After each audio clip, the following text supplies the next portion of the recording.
Soviet संघ में यहूदी धर्म पर प्रतिबंध के दौरान किसने इसे बचाने और उत्पीड़न के बावजूद यहूदी जीवन को बचाए रखने का नेतृत्व किया? और उसी व्यक्ति ने अमेरिका में यहूदी शिक्षा के पुनर्जागरण का नेतृत्व कैसे किया और हसीदिम व पारंपरिक रूढ़िवादी यहूदी धारा के बीच की खाई पाटने व इजराइल के लिए एकजुट होने में मदद की? आज थिंक ट्वाइस पर हम छठे लुबाविचर के जीवन के महत्व की जांच करते हैं। रेबे, जिन्हें उनके उत्तराधिकारी ने हाल के दशकों में पीछे छोड़ दिया, फिर भी 20वीं सदी के यहूदी इतिहास में वे अहम शख्सियत थे, एक नई जीवनी के लेखक के साथ।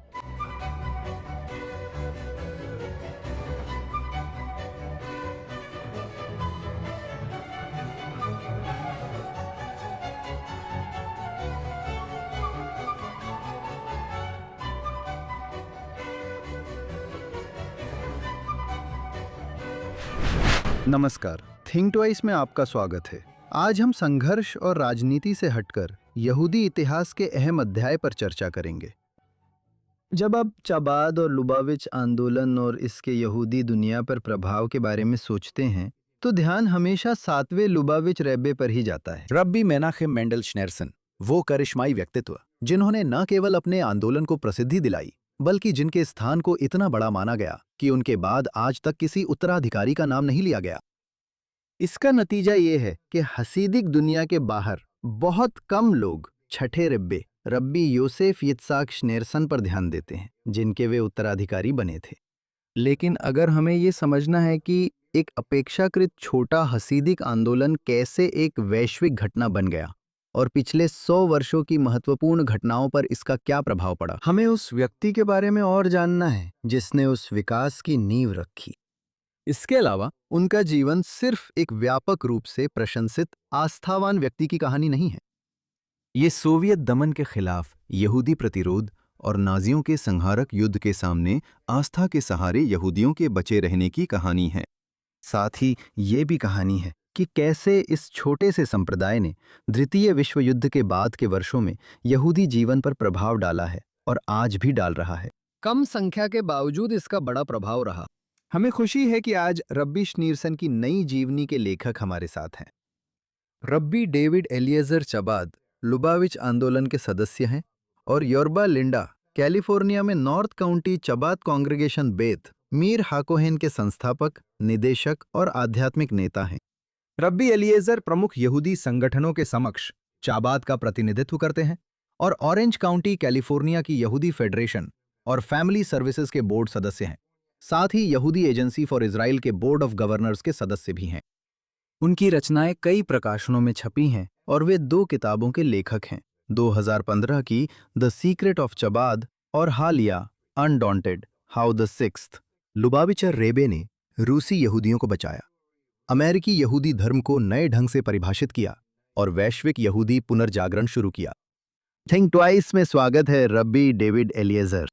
खैर, मैं बहुत समय से आपका प्रशंसक रहा हूं और इसमें भाग लेना मेरे लिए खुशी की बात है। आज हमारे साथ जुड़ने के लिए धन्यवाद।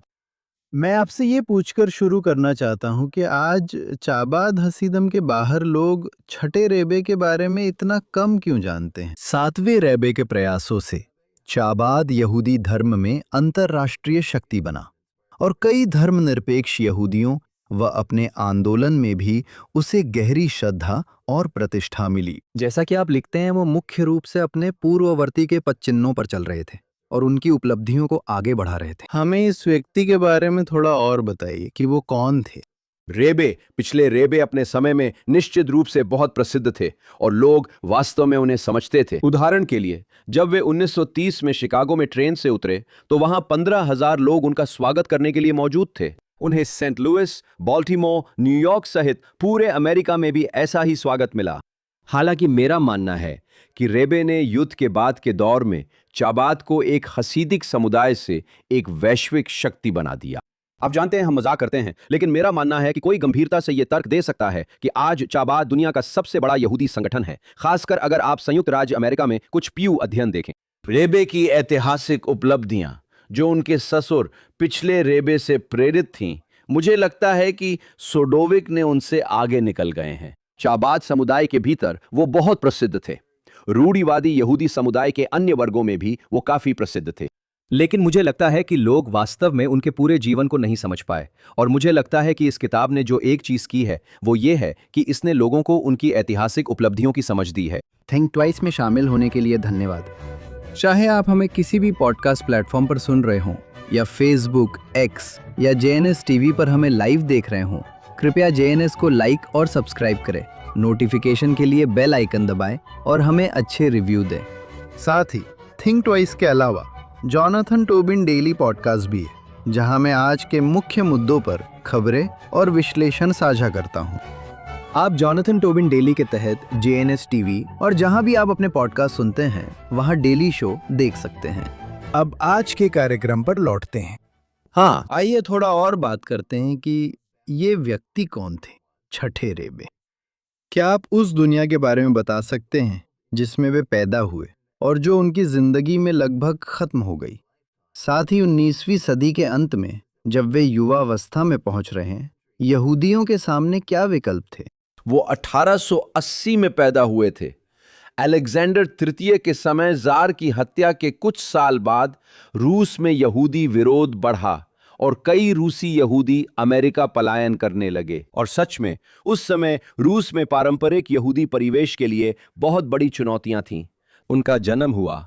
उनके पिता लुबाविचर रब्बी शालोम डोव बेर श्नेर्जन थे, जो 5वें रब्बी थे। उनका जन्म लुबाविच नामक एक छोटे शहर में हुआ, जो पश्चिमी रूस में एक आध्यात्मिक नखलिस्तान था और आज बेलारूस सीमा से सिर्फ 10 मील दूर है। उसमें अब भी वो पुरानी दुनिया का आकर्षण है। आप सोच रहे हैं कि आप एक छोटे से शहर को देख रहे हैं। अब वहां कीचड़ वाली सड़कें नहीं हैं, वहां अब डामर की सड़कें हैं। मैं वहां गया था तो अब वहां डामर की सड़कें हैं। तो उनका जन्म इस तरह के हसीदिक माहौल में हुआ जब रूसी यहूदी समाज गंभीर चुनौतियों से गुजर रहा था। बाहर जबरदस्त यहूदी विरोध, प्रवासन और अंदर कई आंदोलन अपने अपने समाधान ला रहे थे। हस्कला, वे धर्मनिरपेक्ष लोग जो यहूदियों को रूसी और दुनिया के लिए खुला बनाना चाहते हैं। जायोनिस्ट, जिनका इजराइल राज्य का महान सपना है। समाजवादी, कम्युनिस्ट, सभी यहूदी दिल जीतने की कोशिश कर रहे हैं। वो ऐसे समय में पैदा हुए जब चारों ओर जबरदस्त उथल पुथल थी। वे उथल पुथल भरी जिंदगी जीते हैं। जार के पतन के बाद साम्यवादी दुनिया में आ जाते हैं और रूस से निष्कासन के बाद पश्चिमी यूरोप में संघर्ष करते हैं। पश्चिमी यूरोप से निकलकर वे अमेरिका आ जाते हैं। मुझे लगता है यहाँ एक ऐसा व्यक्ति है जिसे अलग अलग माहौल और चुनौतियों में रहना पड़ा और हर माहौल अलग था।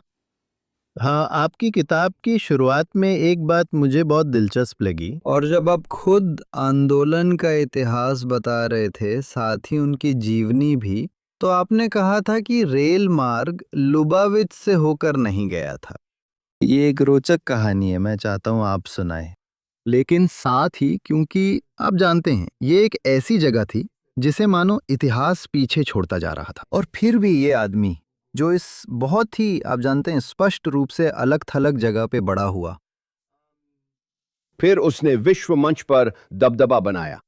मुझे वो जगह अलग थलग नहीं बल्कि एक नखलिस्तान लगी, क्योंकि तीसरे रेबे ने ऐसा कहा था। पोलिकोव भाइयों, जो 19वीं सदी के मध्य में रूस में प्रसिद्ध रेलवे निर्माता थे, जिनका लुबाविच से संबंध था। इसके अलावा इसने मुझे प्रेरित किया कि मैं चाहता हूं कि ये जगह आध्यात्मिकता की जगह बने, ट्रेन स्टेशन थोड़ा दूर ही रहे। तो ये एक शहर है जिसका नाम रुदनिया है, मेरा ख्याल है। बैलगाड़ी से ये करीब 10 मील का रास्ता है। मैंने इसे सड़क पर गाड़ी चलाकर तय किया, लेकिन पहले लोग लुबाविच जाने के लिए वैगन की सवारी किया करते थे। तो वो चाहते थे कि लुबाविच में जब भी कोई आए तो वो जगह आध्यात्मिकता की जगह बनी रहे। और फिर भी लुबाविच में पूरे रूस से हजारों हजारों लोग आया करते थे।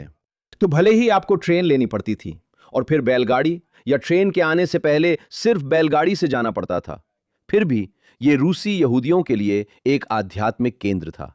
क्योंकि उदाहरण के लिए ऐसा कहा जाता है कि तीसरे रेबे के 6 लाख अनुयायी थे। मुझे नहीं पता संख्या सही है या नहीं, लेकिन इसमें कोई शक नहीं कि वे 19वीं सदी के मध्य में रूस के सबसे प्रभावशाली रब्बी थे। यह सिलसिला हर लुबाविचर रेबे के साथ चलता रहा। एक तरह से यह जगह यहूदियों की आध्यात्मिक ऊर्जा का स्रोत थी। और दूसरी ओर वो दुनिया से भी जुड़ा हुआ था, लेकिन उस शहर और उस माहौल में कुछ बहुत ही खास बात थी। जब आप वहां जाते हैं, जैसा मैंने किताब की रिसर्च में किया, तो महसूस होता है कि ये वो जगह थी जहां आध्यात्मिक खोजी आया करते थे। और अब जब वो अपनी 30 की उम्र में था तो प्रथम विश्व युद्ध की ये जबरदस्त तबाही हुई थी। अब इसे अक्सर भुला दिया जाता है क्योंकि बाद में यूरोपीय यहूदियों के लिए और भी भयानक घटनाएं हुईं। प्रथम विश्व युद्ध पूर्वी यूरोपीय यहूदियों के लिए भी विनाशकारी था। इसका लुबाविच आंदोलन पर विशेष रूप से क्या प्रभाव पड़ा और जर्मन और रूसी साम्राज्यों के संघर्ष के बीच यहूदी कैसे फंस गए थे? ठीक है, जर्मन और ऑस्ट्रियाई साम्राज्य भी जर्मनों ने रूस पर आक्रमण किया और लुबाविच पश्चिमी रूस में था। तो उनके पिता, जिनका कुछ साल पहले कैसर से बहुत अजीब सामना हुआ था, दोनों पिता और पुत्र, पांचवें रेबी और पिछले रेबी, एक समय बर्लिन में थे और वे किसी सार्वजनिक स्थान पर थे जहां कैसर आया था। और कैसर ने थिएटर के कमरे में दो रबियों को देखा। वो या तो बाहर का थिएटर था या अंदर का थिएटर। और उसने अपने एक सहायक से कुछ कहा और कुछ ही पलों बाद उन्हें वहां से निकाल दिया गया। उनके पिता, पांचवें रेबी, ने बेटे से कहा, हमें लुबाविच छोड़ना होगा, वो हमला करेगा, क्योंकि मैंने देख लिया था कि वो बुरा है और हम उसके साथ नहीं रह सकते। तो 1950 में मैं बीच में जोड़ सकता हूं, दिलचस्प है कि कई रूसी यहूदी जो रूसी शासन में थे मानते थे कि जर्मन लोग बेहतर होंगे। सही है, और सच में रूसियों को यहूदियों पर भरोसा नहीं था क्योंकि वे मानते थे कि यहूदी समझेंगे कि जर्मन यहूदियों को रूस से ज्यादा आजादी मिली हुई है। वे रूस की तुलना में निश्चित रूप से थोड़ी अधिक आजादी के साथ रह रहे थे, इसलिए रूसियों को लगता था कि वे काइजर का साथ देंगे। सही है, हाँ, पर उसने ये बात खुद काइजर में ही देख ली। वो इलाज के लिए कई बार जर्मनी गया और काइजर में कुछ ऐसा आध्यात्मिक देखा जो एक पवित्र यहूदी देख सकता है, पर दूसरे लोग उसे नहीं देख पाए। वो कहता है, मुझे लुबाविच छोड़ना है क्योंकि वो हमला कर रहा है। और इस तरह 1915 में, जहां लुबाविच का छोटा सा शहर 102 वर्षों से चाबाद की राजधानी था, वे लुबाविच छोड़ देते हैं और फिर कभी वापस नहीं आते। अब लुबाविच सिर्फ यादों में है। कुछ इमारतें दोबारा बनी, पर वहां अब कोई यहूदी नहीं रहता। हॉलोकॉस्ट तक यहां यहूदी थे, लेकिन नाजियों ने उनकी जिंदगियां खत्म कर दी। इस तरह वे लुबाविच छोड़ते हैं और वहीं से दर बदर का सिलसिला शुरू होता है, जब लुबाविच का केंद्र एक जगह से दूसरी जगह जाता है। सबसे पहले लुबाविच से रूस के दक्षिणी शहर रोस्तोव, फिर रोस्तोव से सेंट पीटर्सबर्ग, जिसे उस समय लेनिनग्राद कहा जाता था, और फिर लेनिनग्राद से रीगा, रीगा से पोलैंड और पोलैंड से न्यूयॉर्क। हम 1915 से 1940 तक की इस यात्रा की शुरुआत करते हैं। चाबाद अंत में ब्रुकलिन में बसता है, जिससे आंदोलन अस्थिर हो जाता है, और साथ ही ये हमें जबरदस्त उथल पुथल के दौर में ले जाता है, क्योंकि पहले विश्व युद्ध हुआ और उसके बाद भी कुछ और हुआ जिसने रूसी यहूदियों की पूरी किस्मत बदल दी। वो थी कम्युनिस्ट क्रांति। हम एक ऐसे समय में रहते हैं, आप जानते हैं, जब हम चारों ओर देखते हैं तो दुनिया थोड़ी अराजक लगती है। लेकिन मुझे लगता है कि जो अराजकता हम आज झेलते हैं वो उस दौर के लोगों की अराजकता से कहीं कम है, जब उन्होंने अपने परिवार खो दिए, अपने घर बार खो दिए, अपनी आज़ादी खो दी और उन्हें पूरी तरह अलग राजनीतिक माहौल में डाल दिया गया। मुझे लगता है कि आज कुछ चुनौतियां होने के बावजूद हम अभी भी अमेरिकी यहूदी समुदाय के स्वर्ण युग में है। तो तुलना करें तो पूर्वी यूरोप के यहूदियों ने जो अस्थिरता झेली थी, मेरा मतलब है वे लोग प्रथम विश्व युद्ध की गोलीबारी में थे, जैसा कि मैंने कहा, जिसे अक्सर याद नहीं किया जाता। लेकिन फिर वे रूसी क्रांति की गोलीबारी के बीच में भी थे और यहूदी विरोधी हिंसा के बीच, आप जानते हैं, गोरे और लाल दोनों से, और कोई भी, आप जानते हैं, वे किसी के भी पक्ष में नहीं थे। कोई भी उनके पक्ष में नहीं था। यही मुझे मेरे अगले सवाल पर लाता है, जो है 1917 का बोल्शेविक तख्तापलट और सोवियत संघ की स्थापना, जो 20वीं सदी के यूरोपीय इतिहास में अहम थी और रूसियों के लिए आपदा थी। ये यहूदियों के लिए खास तौर पर विनाशकारी था। क्या आप हमें बता सकते हैं कि सोवियतों ने यहूदियों के साथ, खासकर प्रथम विश्व युद्ध के बाद की पहली दशक में, कैसा व्यवहार किया, और ये उसे कथ्य क्या थी और ये कैसे काम करती थी? हमें कहना होगा कि कम्युनिज्म भयानक और अद्भुत था, क्योंकि एक समय तक, तब तक कम्युनिस्ट क्रांति से पहले, एक यहूदी को केवल रूस के एक निश्चित क्षेत्र, पैल ऑफ सेटलमेंट में ही रहने की अनुमति थी। वो कॉलेज नहीं जा सकता था, उसके पास बहुत कम आज़ादी थी, उसके पास बहुत कम आर्थिक स्थिरता थी। और कम्युनिस्ट क्रांति ने जो चीज़ें की उनमें से एक, कम से कम आधिकारिक स्तर पर, यह थी कि यहूदियों पर लगी सारी पाबंदियां हटा दी गईं और उन्हें जहां चाहें वहां रहने, अपनी पसंद की शिक्षा या नौकरी चुनने की आज़ादी दी गई। कई कम्युनिस्ट पार्टी नेता यहूदी थे क्योंकि वे इसे निरंकुश जार से मुक्ति की आशा मानते थे। दूसरी ओर इसका नुकसान था कि हमें सिर्फ यहूदी धर्म ही नहीं बल्कि धर्म को ही खत्म करना था। उन्होंने ईसाई धर्म के खिलाफ भी संघर्ष किया। वे मुसलमानों से लड़ने से अजीब तरह से डरते थे क्योंकि उनकी संख्या बहुत ज्यादा थी। ये बहुत दिलचस्प है।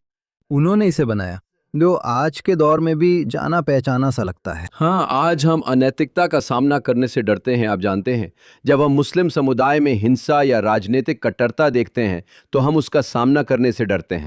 ठीक वही डर कम्युनिस्टों में भी था, क्योंकि उन्होंने रूस में धार्मिक ईसाइयों या रूसी ऑर्थोडॉक्स चर्च को सताने के लिए कम्युनिस्टों का एक ईसाई संगठन बनाया था। उन्होंने येवसेक्सिया भी बनाई, जो कम्युनिस्ट पार्टी का यहूदी विभाग था, जिसके कई नेता धार्मिक परिवारों से थे। उन्होंने रूस में यहूदी धर्म खत्म करने के लिए युद्ध छेड़ा। उन्होंने सभी यहूदी संस्थान बंद कर यिद्दिश में शिक्षा देने वाली अपनी स्कूल प्रणाली बनाई, जहां मूसा की बजाय कार्ल मार्क्स पढ़ाया जाता था। उन्होंने सभी धार्मिक पदाधिकारियों की गतिविधियां बंद कराने और यहूदियों को धार्मिक जीवन जीने के अधिकार से वंचित करने की कोशिश की। और इसने शायद पिछले रेबे की जिंदगी की सबसे महत्वपूर्ण लड़ाइयों में से एक के लिए मंच तैयार किया, जहां सभी बड़े रब्बी नेता रूस छोड़ देते हैं और वे देश के हर यहूदी की भलाई के लिए और कम्युनिस्टों का सामना करने के लिए पीछे रह जाते हैं। अब हमें बताइए, रेबे ने कैसे मुकाबला किया, और जब यहूदी धर्म संकट में था उस समय उसे बचाने के उनके प्रयास कितने सफल रहे? और दशकों बाद की तरह नहीं, हमारे जैसे लोगों के लिए जो तब बड़े हुए। सोवियत यहूदी आंदोलन के समय सोवियत संघ में यहूदी अलग थलग और अन्य देशों के यहूदियों के समर्थन के बिना थे। खासकर वे बड़ी संख्या में वामपंथी जो या तो सोवियतों का समर्थन करती थीं या मानती थीं कि वे ज़ारशाही शासकों से बेहतर हैं। हमें इसमें क्यों शामिल होना चाहिए? देखिए, उन्होंने जो किया वो ये था कि उन्होंने सार्वजनिक स्तर पर काम किया। उन्होंने रब्बियों की एक समिति बनाई जो रूस में यहूदी धर्म का सार्वजनिक चेहरा थी।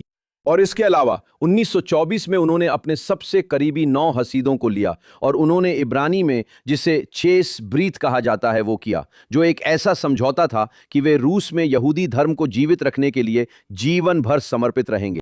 अब इनमें से कई लोग चले गए हैं। हसीदों में एक पुराना मजाक है। जब मैं येशिवा में बड़ा हो रहा था, हमारे पास ये पुराने हसीद थे जो सभी साइबेरिया गए थे, और वे कहते थे, अरे तुम तो बस 2 साल साइबेरिया में रहे, वो तो बस एक आम मिजवा थी। मैं 10 साल साइबेरिया में रहा, वही असली मिजवा है। तो उन्होंने क्या किया कि रूस में एक गुप्त भूमिगत व्यवस्था बनाई जो मूल रूप से यहूदी स्कूल, सिनेगॉग, सामुदायिक ढांचा, मिकवे, जो भी जरूरत थी, वित्तीय सहायता, ये सब चलाती थी ताकि रूस में यहूदी जीवन को किसी तरह जीवित रखा जा सके। अब इसमें कोई सवाल नहीं है, यह हर एक रूसी यहूदी तक नहीं पहुंच पाया, लेकिन इसने ऐसी शिक्षा व्यवस्था बनाई जो चलती रही। मैंने एक शानदार भाषण सुना था 1994 में। मैंने तेल अवीव में लुबाविचर रेबे की याद में एक सभा में भाग लिया था, ठीक उनके निधन के 30 दिन बाद। और मुख्य वक्ता थे यित्ज़हाक शामीर, जो उस समय इजराइल के पूर्व प्रधानमंत्री थे। वे बोले, 1950 के दशक में मैं मोसाद, इजरायली गुप्त सेवा में था, और हमने रूसी यहूदियों तक पहुंचने का फैसला किया। हमने पाया कि रूस के हर शहर और कस्बे में न्यूयॉर्क के लुबाविचर रेबे का गुप्त नेटवर्क था। वो नेटवर्क सोवियत संघ के पतन तक चला। और अगर आप आज रूस आए, मेरा मतलब है यूक्रेन और रूस और पूरे पूर्व सोवियत संघ में यहूदी जीवन का 90% हिस्सा चाबाद द्वारा चलाया जाता है, क्योंकि वो गुप्त नेटवर्क हमेशा मौजूद था। ये ऊंच नीच से गुजरा और अंततः ये उभर कर सामने आया, और पूर्व सोवियत संघ में आज जो यहूदी जीवन का पुनर्जागरण हम देखते हैं वही बन गया। तो ये बचा रहा। कई लोगों की हत्या कर दी गई थी। जब मैं इजराइल में येशिवा में पढ़ने गया तो हमारे कुछ मुख्य शिक्षक पहले गिरफ्तार हो चुके थे, और वो इसलिए नहीं कि वे किसी गैर कानूनी गतिविधि में शामिल थे, बल्कि इसलिए कि वे यहूदी बच्चों को शिक्षा दे रहे थे, लोगों की मदद कर रहे थे, यहूदी लोगों को रूस से भागने में मदद कर रहे थे। और वैसे ये लोग हमारे लिए, मेरी पीढ़ी के लिए आत्म बलिदान के बहुत बड़े आदर्श बने। तो उन्होंने एक गुप्त नेटवर्क बनाया। इसका अधिकतर वित्त पोषण विदेशों में बसे यहूदियों ने किया था। उन्होंने विदेशों से और अधिक समर्थन प्राप्त करने की कोशिश की। वो इस मुद्दे से जूझते रहे, लेकिन उन्होंने यह सुनिश्चित करने की कोशिश की कि रूस के हर शहर और कस्बे में यहूदी ढांचा मौजूद हो। और सोवियत संघ के पूरे काल में भी ऐसा ही रहा, और यह सब कुछ बहुत गुप्त रूप से किया गया। हाँ, मुझे लगता है जैसा कि आपने अपनी किताब में बताया है, उन्हें खुद भी 1 से अधिक बार गिरफ्तार किया गया था। उन्हें 6-7 बार गिरफ्तार किया गया और इसका चरम 1927 में आया, जब उन्हें गिरफ्तार किया गया और उन्हें मौत की सजा सुनाई गई। आखिरकार सजा रद्द हुई क्योंकि दुनिया भर के यहूदियों की ओर से जबरदस्त आवाज उठी, उन्हें देश निकाला मिला और अंत में आजाद कर दिए गए। एक बड़े राजनयिक प्रयास से उन्हें 1927 में रूस छोड़ने की अनुमति मिली। वो सोच रहे थे कि रूस छोड़े या नहीं, क्योंकि उनके पास या तो मरने या बाहर से रूस के गुप्त नेटवर्क को चलाने का विकल्प था।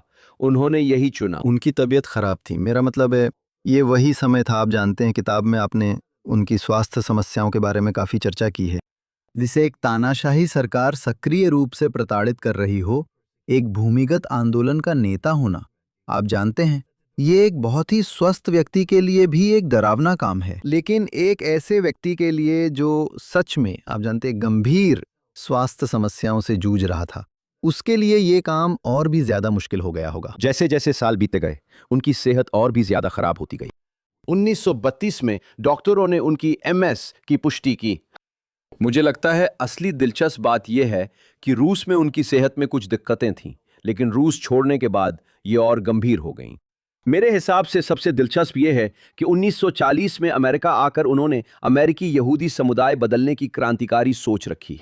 वो जहाज से उतरते हैं और व्हील चेयर पर हैं, उन्हें बोलने में दिक्कत है, और वो अपनी जिंदगी के आखिरी 10 सालों में अमेरिकी यहूदी समुदाय में एक ऐसा बदलाव लाते हैं जो वाकई में बहुत क्रांतिकारी और अविश्वसनीय है। और ये कि वो इतनी मेडिकल समस्याओं के बाद भी ये सब करते हैं और यूरोप में अधिकतम लोगों को बचाने की कोशिश भी कर रहे हैं। साथ ही मुझे लगता है कि उनकी जिंदगी के बाद के वर्षों में जो स्वास्थ्य संबंधी चुनौतियां थीं, वो रूस में झेली गई चुनौतियों से भी ज्यादा दिलचस्प हैं। लेकिन रूस में वो मौत का सामना कर रहे थे और वो कम्युनिस्टों के सामने बिल्कुल भी डर के बिना खड़े हो जाते हैं, जो कि वैसे मुझे लगता है कि चबाद में एक बहुत ही दिलचस्प संस्कृति का निर्माण हुआ है। हर कोई जानता है कि जब कुछ करना होता है, शबाद रबी, मैं ये नहीं कह रहा कि वो परफेक्ट हैं और वो हमेशा ऐसा करते हैं, लेकिन जो भी हो, लेकिन शबाद रबी, रेबे के बेटे, इस समुदाय में असली संस्कृति है जिसमें दूसरों के लिए बलिदान और कहीं भी जाने की इच्छा शामिल है। मेरा मतलब है, और कौन है जो मॉरिशस या दुनिया के किसी भी कोने में रहने के लिए तैयार है? हाँ, या जहां भी आप जाने वाले हैं। हर कोई जानता है कि अगर आपको जरूरत है, अगर आप वहां हैं और फंस गए हैं, आप माचू पिचू में हैं, दक्षिण अमेरिका में हैं, या फिर आप कहीं भी हों, छबाड़ वहां है। ये कहां से आया? ये आत्म बलिदान की संस्कृति से आया है। और ये संस्कृति किसने बनाई? रूस में ये उन्होंने और उनके अनुयायियों ने अपनी जान जोखिम में डालकर छबाड़ में इस विचार को गहराई से बैठाकर बनाई कि जब यहूदी लोगों की भलाई के लिए काम करने की बात आती है, जब यहूदी धर्म के लिए खड़े होने की बात आती है, जब इजराइल के लिए खड़े होने की बात आती है, हमें निडर और बेझिझक रहना चाहिए। हम किसी से डरेंगे या दबेंगे नहीं।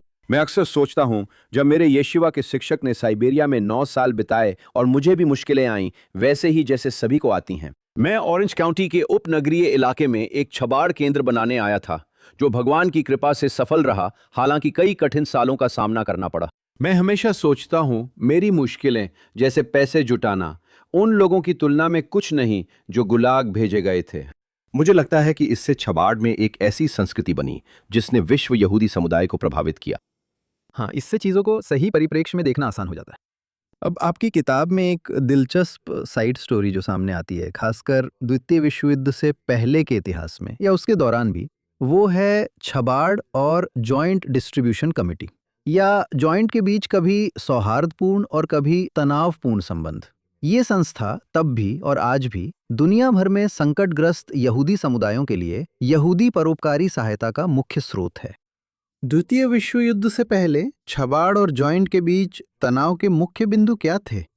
देखिए, सबसे पहली बात यह है कि छबाड़ और जॉइंट के बीच एक सदी पुराना लंबा संबंध रहा है।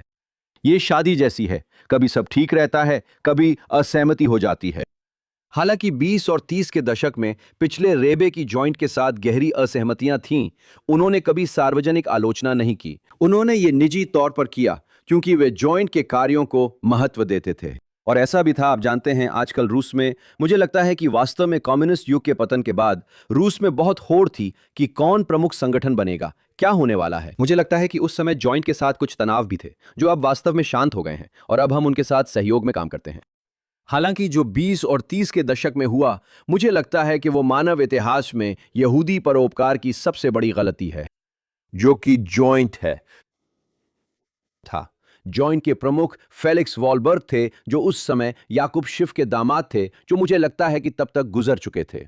फेलिक्स वॉलबर्ग, जिनके जीवनीकार बताते हैं कि वे यहूदी थे और यौम किपुर पर टेंपल इमैनुअल में सिर्फ आधे घंटे आते थे, कोई आध्यात्मिक व्यक्ति नहीं थे।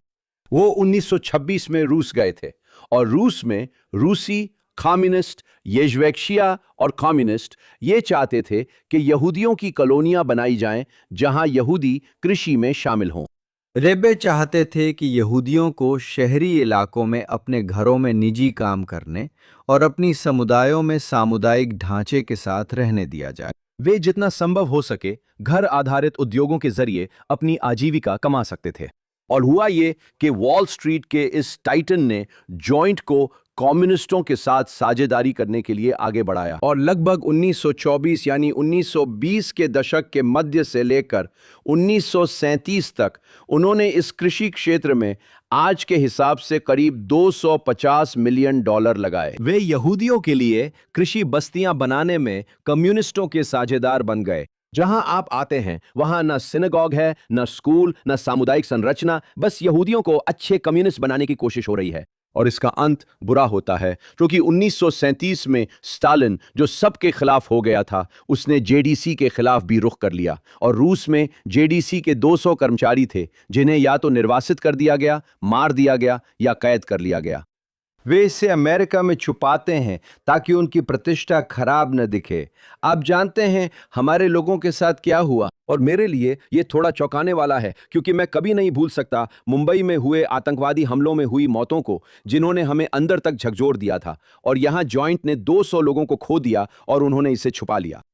अब ये वाकई में एक चौंकाने वाली कहानी है और वो 1929-1930 में अमेरिका आता है।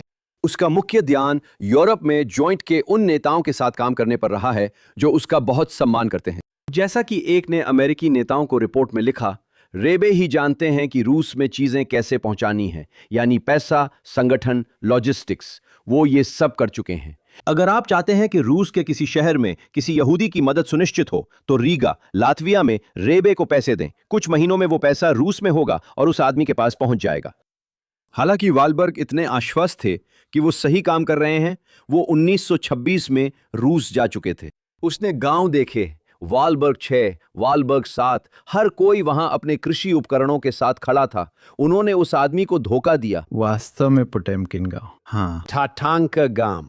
और अंत में बहुत दिलचस्प बात है, एक अखबार था, मुझे नहीं पता कि आपको याद है या नहीं, मुझे बचपन में याद है। उसका नाम था सोवियत हाइमलैंड। ये एक सोवियत प्रचार अखबार था। 1950 के दशक में उसने लिखा, यहूदी कॉलोनियां खत्म हो गईं, असफल रहीं। तो जॉइंट ने एक असफल प्रयोग पर 1/4 अरब डॉलर खर्च कर दिए। दूसरी तरफ 1/4 अरब 1920-30 के दशक के डॉलर। हाँ, 1920 के दशक में उससे भी ज्यादा पैसा। कैसे? आज भी ये 1/4 अरब है। लेकिन जब हजार हसीदीम युद्ध के बाद रूस से भागे तो चाबाद के साथ कौन था और इन्हें दुनिया में बसाने में किसने मदद की? वो जॉइंट था। जब चाबाद ने 1950 में मोरक्को में एक स्कूल सिस्टम शुरू किया जिसमें बाद में दसियों हजार छात्र हो गए, तो चाबाद का मुख्य साझेदार कौन था? वो जॉइंट था। कई अन्य प्रयासों में भी ऐसा ही था। रेबे की उनसे गहरी असहमति थी जो उन्होंने कभी सार्वजनिक नहीं की, हमेशा निजी तौर पर ही कही, जबकि वे लिखते थे कि जॉइंट अच्छा काम कर रहा है। वे वालबर्ग से सहमत नहीं थे और वालबर्ग, जो बहुत ही धर्मनिरपेक्ष दृष्टिकोण से आए थे, रेबे को बहुत तिरस्कार की नजर से देखते थे। हमारे पास वालबर्ग के पत्र हैं, मैं उस पर भरोसा नहीं करता, आप जानते हैं। और वो तो ये भी नहीं मानते थे कि रूस में यहूदी विरोधी भावना है। अमेरिका में जॉइंट नेताओं की रूस की वास्तविकता के बारे में जो धारणा थी वो बिल्कुल चौंकाने वाली थी। रूस जाके ये सोचने वाले अकेले वही नहीं थे कि उन्होंने भविष्य देख लिया है, यही भविष्य है। और आप जानते हैं, लेकिन but मेरा मानना है कि ये जॉइंट का एक अंधकारमय अध्याय था जिसे जॉइंट के इतिहासकार ने दस्तावेज किया। मैंने कभी उन सभी मारे गए लोगों के लिए स्मारक नहीं देखा, लेकिन साथ ही युद्ध के बाद के दौर में मोरक्को और कई अन्य जगहों पर चबात के साथ संबंध, और आज जॉइंट में हम जानते हैं हम पूर्व सोवियत संघ में यहूदी जीवन में सबसे बड़े खिलाड़ी हैं, जॉइंट के केंद्र हैं। ये 20-30 साल पहले जितना था उससे कम है, लेकिन ये बहुत महत्वपूर्ण काम करता है और इन समुदायों में से कई में हम जॉइंट के साथ साझेदारी करते हैं और उनके साथ कंधे से कंधा मिलाकर काम करते हैं। तो ये एक लंबा रिश्ता है, ये एक परिवार की तरह है, एक मिशपखा। कुछ सालों तक हमारी नहीं बनी, फिर हमारी बहुत अच्छी तरह निभने लगी और अब हम फिर से साथ निभाने की कोशिश कर रहे हैं। तो यही बात है। लेकिन मुझे लगता है कि यहाँ यहूदी परोपकारियों के लिए एक सबक है कि उन्हें सच में देखना चाहिए कि वे अपना पैसा कहाँ लगा रहे हैं। और आज भी इसमें कोई शक नहीं है, चाबात के प्रति एक खास पूर्वाग्रह है कि यहूदी समुदाय के सभी लोग, खासकर जो ज्यादा धर्मनिरपेक्ष हैं, हमें समर्थन नहीं देना चाहते, भले ही हम कई क्षेत्रों में यहूदी जीवन की ताकत है। आज कैंपस में यहूदी जीवन को देखिए, चाबात की सफलता अविश्वसनीय है। और देखिए, आप जाएं, आप यूक्रेन जाएं, मैं युद्ध शुरू होने के बाद से वहां 2 बार जा चुका हूं। यहूदी फेडरेशंस ने यूक्रेन में हमारे काम को खूब समर्थन दिया और लोग ये महसूस करने लगते हैं कि आप जानते हैं, इन परिस्थितियों में हम ही सबसे बड़े खिलाड़ी हैं। और इसलिए यहूदी समुदाय के अधिक उदार हिस्से में कुछ यहूदियों के बीच अब भी एक तरह की असहजता है और मैं इसे समझता हूं। शायद वे हमारे मूल्य प्रणाली और हमारी विचारधारा से दार्शनिक रूप से असहमत हैं, लेकिन वास्तव में देखना और कहना कि ठीक है, हम काम पूरा करना चाहते हैं। क्या चाबात वाकई वे लोग हैं जो ये काम करने के लिए सक्षम हैं? क्योंकि और यही मुझे लगता है कि हम अब भी यहूदी दुनिया के कुछ हिस्सों में उस पूर्वाग्रह से लड़ रहे हैं। लेकिन मैं उस सामान्य यहूदी कहानी से जुड़ता हूँ और यह निश्चित रूप से बहुत दिलचस्प है। प्रसिद्ध यहूदी कहानी, इसमें कुछ नया नहीं है। सही है। अब इस कहानी को आगे बढ़ाते हुए उनकी जिंदगी की कहानी को, रब्बे की जिंदगी की कहानी को, जब छठे रब्बे ने रूस छोड़ दिया तो वे 1930 के दशक में यूरोप में रहे। हालांकि उन्होंने संयुक्त राज्य अमेरिका का दौरा किया। उन्होंने उस समय फिलिस्तीन भी गए थे। लेकिन जैसे जैसे 2 तानाशाही आंदोलनों, कम्युनिज्म और नाजीवाद ने यहूदियों पर अपना दमन बढ़ाना शुरू किया, उस समय उनके लक्ष्य क्या थे? और पोलैंड में, जो होलोकॉस्ट से पहले लाखों यहूदियों का घर था, उस दौर में यहूदी धर्म को पुनर्जीवित करने में उन्हें किस तरह की सफलता मिली? ये दुनिया में यहूदी जीवन का सबसे बड़ा केंद्र था। बिल्कुल सही, इसमें कोई सवाल नहीं है। लेकिन देखिए, वो पोलैंड आते हैं और बाकी हरेदी दुनिया के एजेंडा का पालन नहीं करते। हरेदी दुनिया गूश एमोनिम से राजनीतिक रूप से जुड़ी है। चाबाद ने ऐतिहासिक रूप से हमेशा यही रुख अपनाया है कि वो कभी भी राजनीतिक रूप से शामिल नहीं होंगे, चाहे कुछ भी हो। वो भी पोलैंड से ही दुनिया भर के यहूदियों की मदद के लिए हर संभव कोशिश कर रहे हैं। वो दक्षिण अफ्रीका, ऑस्ट्रेलिया सहित कई देशों में यहूदी जीवन बढ़ाने को दूत भेज रहे हैं। वो ऐसा कर रहे हैं, लेकिन दिलचस्प बात यह है कि पोलैंड में उनके कम अनुयायी थे और उन्होंने येशिवाओं का एक नेटवर्क बनाया जिसमें 1930 में सिर्फ एक येशिवा थी और उसमें करीब 50 से 100 छात्र थे। 1939 तक उनके पास 11 येशिवाएं और करीब 1500 छात्र थे। वो पोलैंड में चबात का निर्माण कर रहे थे और कई बार वो अधिक हरेदी समुदाय के अन्य नेताओं के साथ असहमति में रहते हैं क्योंकि वो राजनीतिक माहौल में उनके साथ शामिल नहीं होते, जो कि आज भी जारी है। चबाद इजराइल का एकमात्र बड़ा धार्मिक समूह है जो किसी राजनीतिक पार्टी से नहीं जुड़ा। वहां चबाद हसीदीम अपनी पसंद की पार्टी को वोट देते हैं। मुझे आपको एक मजेदार बात बतानी है। हर साल वे इजराइल के हर शहर में ये गिनती जारी करते हैं कि कौन किस पार्टी को वोट देता है। इजराइल में एक चाबाद शहर है जिसे सफात चाबाद कहा जाता है। वहां हमेशा कोई है जो वामपंथी मेरेट्स को वोट देता है। मुझे नहीं पता वो कौन है, शायद मजाकिया हो, लेकिन सफात चाबाद में हजारों वोटरों में मेरेट्स का एक समर्थक जरूर है। शायद वो पुराना मेरेट्स समर्थक है अब धार्मिक हो गया है। ये एक आजाद देश है, भगवान का शुक्र है, एक आजाद देश। वे जिसे चाहें वोट दे सकते हैं, लेकिन छाबाद उस राजनीतिक व्यवस्था में कभी शामिल नहीं हुआ। ये ऐतिहासिक रूप से स्वतंत्र प्रवृत्ति के साथ चला, इसलिए मेरा मानना है कि पोलैंड में वह प्रासंगिकता के लिए संघर्ष कर रहा है और वहां के धार्मिक प्रतिष्ठान से जुड़े कुछ लोगों से भी असहमत है। वह दुनिया भर के यहूदी समुदायों तक पहुंचने और रूस में एक भूमिगत तंत्र के लिए धन जुटाने और उसका समन्वय करने का प्रयास कर रहा है। जैसा कि मैंने कहा, वो अपने दूतों को दक्षिण अफ्रीका, ऑस्ट्रेलिया आदि भेज रहा है ताकि वहां के यहूदी समुदायों से जुड़ सके। वो अमेरिका में 1 साल बिताकर लौटता है और अमेरिकी यहूदियों के बारे में उसकी सोच बदल जाती है, जबकि कई ऑर्थोडॉक्स लोग अमेरिका को त्रैफा मेदिना यानी गैर कोशेर देश मानते थे। वहां मत जाओ, तुम्हारा धर्म कमजोर होगा। रब्बे अमेरिका में लगभग 1 साल रहने के बाद खासकर अमेरिकी यहूदियों के लिए आशावादी नजरिए से लौटते हैं। उन्हें लगता है कि उनमें शुद्ध आत्मा है और वे आध्यात्मिकता के लिए खुले हैं। उन्हें अमेरिकी यहूदियों से बहुत आशा है। जाते समय डॉक पर वे कहते हैं, अमेरिका भविष्य में यहूदी शिक्षा का केंद्र बनेगा। उनमें आशावाद की भावना है। इन 2 युद्धों के बीच चाबाद के लिए बदलाव का समय था, लेकिन वे पोलैंड में रुके क्योंकि उन्हें लगा कि रूसी यहूदियों की देखभाल करनी है। आपको अधिक निकटता मिलेगी और साथ ही आप मध्य यूरोप, पूर्वी यूरोप और पोलैंड में चाबाद समुदाय को भी मजबूत करेंगे। इन देशों में उस दुनिया में हसीदिक परंपरा का भविष्य होगा। सही है। अब हॉलोकॉस्ट स्पष्ट रूप से सभी यहूदियों के लिए एक अनोखी त्रासदी का समय दर्शाता है, लेकिन चाबाद पर इसका क्या असर पड़ा जबकि रेब्बे बच निकले, जो अपने आप में दिलचस्प है। इसके ज्यादातर नेता और रब्बी बाकी यूरोपीय यहूदियों के साथ नाजी साम्राज्य में फंसे थे। और फिर आप जानते हैं, हमें थोड़ा बताइए कि चाबाद और रेब्बे ने संयुक्त राज्य अमेरिका में यहूदी समुदाय के बचाव के लिए जागरूकता बढ़ाने के ज्यादातर असफल, कुछ हद तक सफल प्रयासों में क्या भूमिका निभाई? ठीक है, मुझे लगता है ये बताना दिलचस्प होगा कि उन्हें कैसे बचाया गया, क्योंकि ये हॉलीवुड फिल्म हो सकती है, लेकिन मुझे नहीं लगता हॉलीवुड कभी किसी धार्मिक रब्बी पर फिल्म बनाएगा। एक अलग तरह के हॉलीवुड में। हाँ, अलग तरह का हॉलीवुड। हालांकि अमेरिकी सरकार जब इस देश में छबाड़ बहुत छोटी थी, कुछ ही कार्यकर्ता थे, किसी तरह व्हाइट हाउस तक उनकी बात पहुंच जाती है। सितंबर-अक्टूबर 1939 में अमेरिकी सरकार जर्मन सरकार से कहती है, इस रब्बी को बचाओ। वे उसे ढूंढने जर्मन सैनिकों की टुकड़ी वारसॉ भेजते हैं और जर्मन इसे करना चाहते हैं क्योंकि वे सोचते हैं, जानते हो क्या, अगर अमेरिका हमसे खुश है तो शायद पता नहीं युद्ध में क्या होगा। मुझे तो यह भी नहीं पता कि उन्हें पता था कि युद्ध कहां तक पहुंचा है। हाँ, बात सही है। ये याद रखना जरूरी है कि जब पोलैंड पर कब्जा हुआ था तब संयुक्त राज्य अमेरिका अभी भी तटस्थ था। अमेरिका को युद्ध में शामिल होने में अभी 2 साल और लगे थे। अमेरिका को युद्ध में शामिल होने में अभी 2 साल और लगे थे, तो इस समय सही है। जर्मनी सोचता है कि अगर हम अमेरिकियों के लिए कोई अच्छा काम करते हैं तो वे हमारे खिलाफ नहीं होंगे। वे इस समय तटस्थ हैं, तो वे उसके ठिकाने का पता लगाते हैं और उसे दिसंबर 1939 के अंत में भेजा जाता है। उसे रीगा भेजा जाता है और रीगा से वो संयुक्त राज्य अमेरिका आता है। संयुक्त राज्य अमेरिका पहुंचकर वो सबसे पहले अपनी येशिवाओं के छात्रों को बचाने की पूरी कोशिश करता है। अब उन्होंने पोलैंड में जितने भी चाबाद के लोग थे, उन्हें पोलैंड छोड़कर लिथुआनिया जाने के लिए प्रोत्साहित किया था, जो उस समय एक तटस्थ देश था।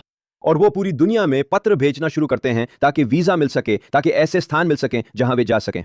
वे पैसे जुटाने की कोशिश कर रहे हैं, पर संसाधन सीमित हैं और उनके पास यहां संयुक्त राज्य अमेरिका में कोई मजबूत समर्थन आधार नहीं है। आप जानते हैं, आजकल जब आप छाबाद को देखते हैं तो ये यहूदी जगत की एक बड़ी ताकत है। आप जानते हैं, अमेरिका के हर उपनगरीय मोहल्ले में एक बड़ा छाबाद भवन होता है। उन दिनों अमेरिका में करीब 100 असली हसीदम थे, लेकिन किसी के पास खासा पैसा नहीं था, तो उसके पास कोई पैसा नहीं है। चाबाद अमेरिकी सरकार के उच्च स्तर तक पहुंचा था ताकि रेबे को बचाया जा सके, लेकिन इसका राजनीतिक प्रभाव नहीं पड़ा। ये एक बार की घटना थी। रूजवेल्ट के व्हाइट हाउस में कुछ अहम लोग थे जिन्होंने तय किया इस रब्बी को बचाना है। फिर उनकी दिलचस्पी खत्म हो गई। उनके पास न राजनीतिक प्रभाव है, न ज्यादा पैसे, और शुरुआती दौर में वे जितना संभव हो सके उतने छात्रों को बचाने के लिए जो कुछ भी कर सकते हैं करते हैं। लेकिन वे निराश हैं क्योंकि उन्हें लगता है कि राजनेता उनकी बात नहीं सुन रहे। इसीलिए वे 1943 में लंबा पत्र लिखते हैं और वे लिखते हैं कि पहले यहूदी हमेशा ऐसे राजनेताओं से बात कर सकते थे जो खुले विचारों वाले होते थे। मीडिया हमारी बातों में कोई दिलचस्पी नहीं ले रहा है। यहूदी नेता बिल्कुल असहाय हैं। हम जानते हैं, जैसा कि राफेल मदौफ लिखते हैं, रूजवेल्ट ने उस समय के सबसे महत्वपूर्ण यहूदी नेता स्टीफन एस वाइस से अच्छे संबंध बनाए रखे, लेकिन वाइस में व्हाइट हाउस के सामने खड़े होने और अमेरिकी यहूदी समुदाय को संगठित करने का साहस नहीं था। असल में उनकी प्राथमिकता युद्ध लड़ना थी। यहूदियों को बचाना या आउशविट्स पर बमबारी नहीं करना चाहते थे। वे आसान उपाय नहीं करना चाहते थे। रेबे निराश हैं क्योंकि उनके पास न ताकत है, न पैसा, न प्रभाव। वे जितना कर सकते हैं लोगों को बचाने की कोशिश करते हैं। जब उन्हें पता चलता है कि कुछ यहूदी ऑस्ट्रेलिया के शरणार्थी शिविरों में हैं, तो वे ऑस्ट्रेलिया में अपने अनुयायियों से उनकी देखभाल करने को कहते हैं। जब वे उत्तरी सगवारों में अमेरिकी शरणार्थियों को पाते हैं, तो वे अपने अनुयायियों को भेजते हैं कि जाकर उनकी देखभाल करें। वे जो कुछ भी कर सकते हैं कर रहे हैं, लेकिन वे बहुत सीमित हैं। उनकी तबीयत भी ठीक नहीं है। वे व्हील चेयर पर हैं। वे चल फिर नहीं सकते। वे सच में यात्रा नहीं कर सकते। दिलचस्प है कि वे अक्टूबर 1943 में वॉशिंगटन की प्रसिद्ध मार्च का समर्थन करते हैं और वहां एक प्रतिष्ठित समूह भेजते हैं। लेकिन वे खुद वहां नहीं जा सकते क्योंकि वे शारीरिक रूप से वहां यात्रा करने में असमर्थ हैं। लेकिन वे अपने 4 बहुत सम्मानित हसीदम को भेजते हैं जो उस मार्च में चाबाद का प्रतिनिधित्व करते हैं। ये युद्ध शरणार्थी बोर्ड का कारण बनता है जो यूरोप में कई यहूदियों की किस्मत बदलता और उन्हें बचाता है। मुझे लगता है उन्होंने अपनी परिस्थितियों में जो संभव था किया, लेकिन राजनीतिक स्तर पर कुछ न कर पाने के कारण वे खुद भी यही मानते हैं। ये वो समय है जब हमें आध्यात्मिक रूप से प्रतिक्रिया देनी चाहिए, दुआ करके और अधिक तोराह सीखकर और भगवान की ओर मुड़कर। भयानक त्रासदी और संकट के क्षणों में यहूदी परंपरा की क्लासिक प्रतिक्रिया यही रही है कि आत्मिक चिंतन होना चाहिए। तो उन्होंने इस समय भी यही मांगा। लेकिन वो अपने कुछ छात्रों को बचा लेते हैं जो शंघाई पहुंचते हैं। करीब 50 छात्र शंघाई पहुंचते हैं, जिनमें से कुछ युद्ध से पहले कनाडा पहुंच जाते हैं। लेकिन वो हमेशा ये देख रहे होते हैं कि वो क्या कर सकते हैं। मैं आपको उनके बारे में एक बहुत दिलचस्प कहानी सुनाना चाहता हूं जो मुझे बहुत आकर्षक लगती है। 1941 के जनवरी में टेल्स येशिवा के एक समूह के छात्र, जो यूरोप की एक प्रसिद्ध येशिवा है जिनके पास सभी के पास ब्रिटिश पासपोर्ट थे, वे या तो ब्रिस्बेन या एडिलेड में पहुंच जाते हैं। वे ऑस्ट्रेलिया पहुंच जाते हैं। जब ऑस्ट्रेलियाई लोग उन्हें वहां देखते हैं, आप जानते हैं वो एक ब्रिटिश कॉमनवेल्थ देश था, इसी तरह वे वहां पहुंचे थे। वे पूरे रूस को पार करते हुए चीन तक गए थे। अमेरिका दिसंबर 1941 में युद्ध में शामिल हुआ। यह जनवरी 1941 की बात है और वे ऑस्ट्रेलिया पहुंच गए। स्थानीय ऑस्ट्रेलिया यहूदी, आप जानते हैं उस समय ऑस्ट्रेलिया में कोई यहूदी डे स्कूल नहीं थे। वहां ऑर्थोडॉक्स रब्बी थे, लेकिन वे शांत स्वभाव के थे। वे सदस्यों की घटती धार्मिकता पर सवाल नहीं उठाते थे। इसलिए स्थानीय यहूदियों ने कहा, आपको अमेरिका जाना चाहिए, हम किराया देंगे। टेल्स येशिवा के सभी छात्र डीन रोश येशिवा रब्बी एलिएजर ब्लॉक को पत्र लिखते हैं, जो यूरोप से आकर अमेरिका में थे और महान तोरा विद्वान थे। हमें अमेरिका का वीजा दिलवाइए। उन्हें वीजा मिलते हैं और वे क्लीवलैंड जाकर टेल्स येशिवा फिर शुरू करते हैं, जो आज भी है। उस समूह में एक छाबाद छात्र था। उसका नाम चाइम गुटनिक था। वो छाबाद परिवार से था। वो ब्रुकलिन में रेबे को पत्र लिखता है और कहता है, मुझे वीजा भेजिए। और रेबे उसे एक संदेश वापस भेजते हैं। जनवरी 41 में युद्ध के बाद शरणार्थी ऑस्ट्रेलिया आएंगे और तुम्हें वहां रुकना है ताकि तुम वहां तोराह का स्थान बना सको, उन्हें भगवान के बारे में सिखा सको और यहूदी धर्म को मजबूत कर सको। उस समय हिटलर यूरोप में सबसे मजबूत था। रूजवेल्ट अभी तक चर्चिल की वैसी मदद नहीं कर रहे थे जैसी चर्चिल चाहते थे। इंग्लैंड ब्लिट्स की लड़ाई लड़ रहा है और रेबे कह रहे हैं कि युद्ध के बाद शरणार्थी ऑस्ट्रेलिया आ रहे हैं। अगर आप आज ऑस्ट्रेलिया जाएं तो वहां गुटनिक परिवार सबसे प्रमुख रबनिकल परिवारों में है। रबनिकल कोट और कशरुत के प्रमुख, जो अपने समय के प्रमुख रब्बियों में रहे हैं। उनके बच्चे, पोते और परपोते भी आज उस विरासत को आगे बढ़ा रहे हैं। लेकिन ये एक रब्बे की दूरदृष्टि थी, जिन्होंने सिर्फ उस समय जो हो रहा था वही नहीं देखा, बल्कि भविष्य में क्या होने वाला है उसे भी देखा। तो उन्होंने इसे अब उठाया। और आज ऑस्ट्रेलिया में 80% रब्बी सिनेगॉग्स में चाबाद रब्बी हैं। ये वाकई बड़ा सफर रहा और कई अच्छी बातें हैं। वैसे बहुत सारी अच्छी बातें। राइट। नमस्ते। जैसा कि आप अपनी किताब में लिखते हैं, अमेरिका पहुंचने के बाद रेबे ने जानबूझकर कुछ अलग करने का फैसला किया। कई ऑर्थोडॉक्स या हसीदिक समूहों की तरह घुलने मिलने की बजाय रेबे ने चाबात के दर्शन को फैलाने और यहूदी शिक्षा का विस्तार करने का प्रयास किया। दूसरों के विपरीत जो सोचते थे कि आप जानते हैं धर्मनिरपेक्ष यहूदियों की जो प्रवृत्ति है उसमें हमें बस अपनी छोटी सी अपनी खुद की समुदाय को ही सुरक्षित रखना है, हम दूसरों तक नहीं पहुंच सकते। उन्होंने वो फैसला क्यों किया? उस समय यहूदी दुनिया की अधिकतर प्रतिक्रिया क्या थी? सबसे पहले यहूदी दुनिया के अधिकांश लोगों ने, खासकर धर्मनिरपेक्ष यहूदी दुनिया ने, सोचा कि वो अप्रासंगिक हैं। रूढ़िवादी यहूदी दुनिया को लगा वे ख्याली दुनिया में जी रहे हैं। नाव से उतरते ही वे कहते हैं, अमेरिका इज अ निश्ट अंदरस, अमेरिका अलग नहीं है। यहूदी धर्म यहां भी जीवित रहेगा और फलेगा फूलेगा जैसे यूरोप में था।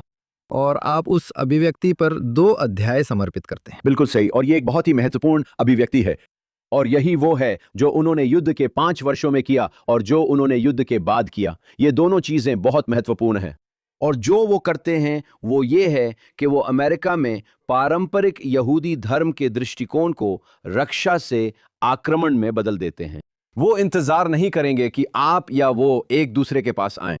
तो और उनकी पहली बड़ी पहल 1940 और 1950 के बीच होती है, प्रोफेसर सारना के अनुसार, जो शायद अमेरिका के सबसे प्रमुख यहूदी इतिहासकार हैं। प्रोफेसर जॉनथन सारना। जॉनथन के अनुसार 92 यहूदी डे स्कूल स्थापित हुए, जिनमें से 1/3 रेबे ने स्थापित किए और अधिकतर युद्ध के 5 वर्षों में बने। और वे जो करते हैं वे कहते हैं कि हमें अमेरिका में यहूदी धर्म में क्रांति लाने की जरूरत है, और इसका मुख्य साधन यहूदी शिक्षा है। वे अमेरिका में वही कर रहे हैं जो रूस में किया था, क्योंकि रूस में भी उनका रूढ़िवादी यहूदी दुनिया से वही विवाद था। कम्युनिज्म आने पर येशुवाओं के महान नेता जैसे रैब इशूज इज़राइल सलांटर, शोफेट्स चाइम, जो एक संत स्वरूप व्यक्ति थे, रैब आरोन कोटलर और अन्य लोग अपनी येशुवाओं के साथ चले गए। वे कहते हैं, चलो रूस छोड़कर पोलैंड या लिथुआनिया चलते हैं और यहूदी धर्म बचाएंगे। कुछ लोग युद्ध से पहले, दौरान और शुरुआत में अमेरिका आते हैं और वे फिर से किलेबंद यहूदी धर्म का मॉडल बनाना चाहते हैं, जो आज भी है। लेकवुड न्यू जर्सी जाइए, ये बड़ी सफलता है। लेकवुड न्यू जर्सी की प्रसिद्ध येशिवा में 5-6 हजार लोग पूर्णकालिक पढ़ाई कर रहे हैं। रेबे कहते हैं, नहीं, मैं इस देश के हर यहूदी, दुनिया के हर यहूदी की भलाई के लिए जिम्मेदार हूं।